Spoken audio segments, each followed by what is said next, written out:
In 1995, the Southern African Development Community launched a groundbreaking process for cooperation in the management of shared rivers and streams. The Protocol for Shared Water courses set out a governance framework that heralded a modern approach to transboundary water management. Alignment of the Protocol in 2003 with the United Nations Water Courses Convention sent a clear signal that cooperation rather than conflict was key to ensuring enough water for the future. The protocol guides member states on issues such as being aware of and informing one another about development plans that might affect others, working together to avoid degradation of the environment, setting up joint management institutions, and alerting neighbors about emergencies. Almost 20 years after it was signed, an evaluation of the protocol's implementation reveals a growing awareness and sustained dialogue about the value of sharing water and the benefit it brings. The SADC Protocol was designed to support the broader SADC initiative for integration, economic development, equity, and peace, as well as security around water, energy, and food resources. Transboundary water resources characterize the region, with members on the mainland sharing water basins. 5 SADC member states get more than 50% of their water from outside their boundaries, highlighting how interdependent water resources development is. 13 major river basins and a number of aquifers are shared by 2 or more countries. Resources are not evenly distributed, and the nation's capacities to store and manage water varies widely. Unpredictable and uneven rainfall complicates planning and management, threatening livelihoods, food security, and economic development. Prior to the protocol, there were very few basin-level shared watercourse institutions in the SADC region. Almost 20 years later, the region has overtaken most of the world, boasting basin-wide agreement for the Kunene, Okavango, Limpopo, Zambezi, Rovuma, Congo, and Lake Tanganyika.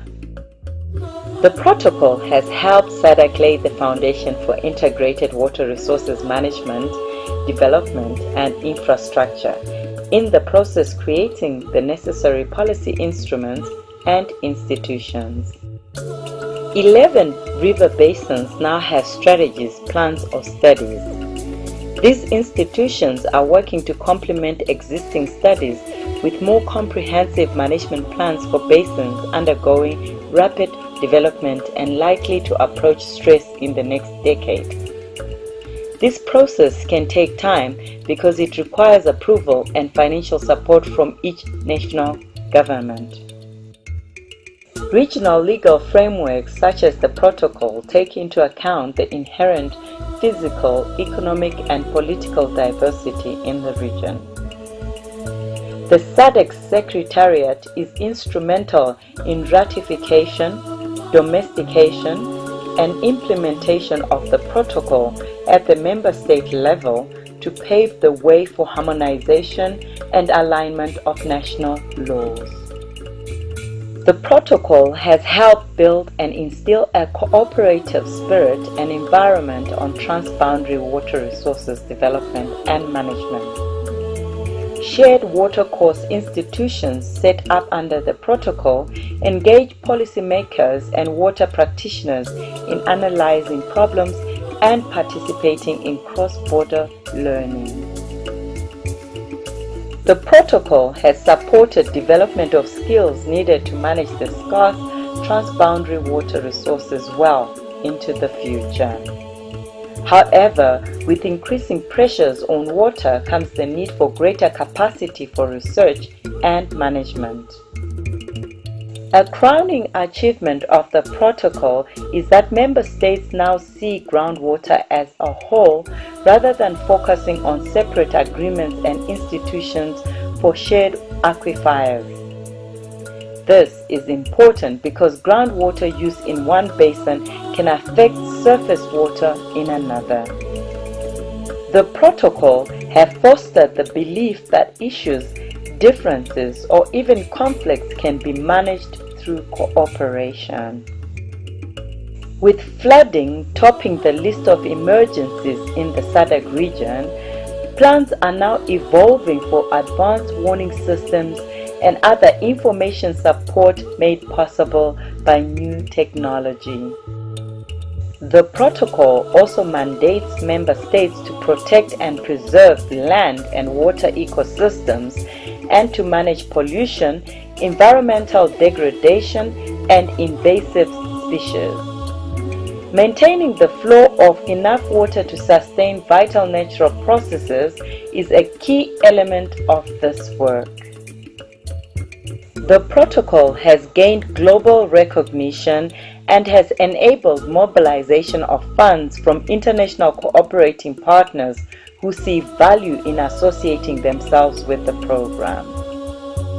International cooperating partners have played a critical role in promoting and supporting implementation of the protocol. The next challenge is to plan and coordinate joint development and cooperative management of water resources. This will require an increase in funding from the member states for core activities and regional and joint infrastructure. Growing economies in the region will help this become a reality. The region is experiencing unprecedented growth in primary sectors such as agriculture, mining, oil, and gas. This will have a considerable impact on water resources, greater demand, and potentially decreasing water quality.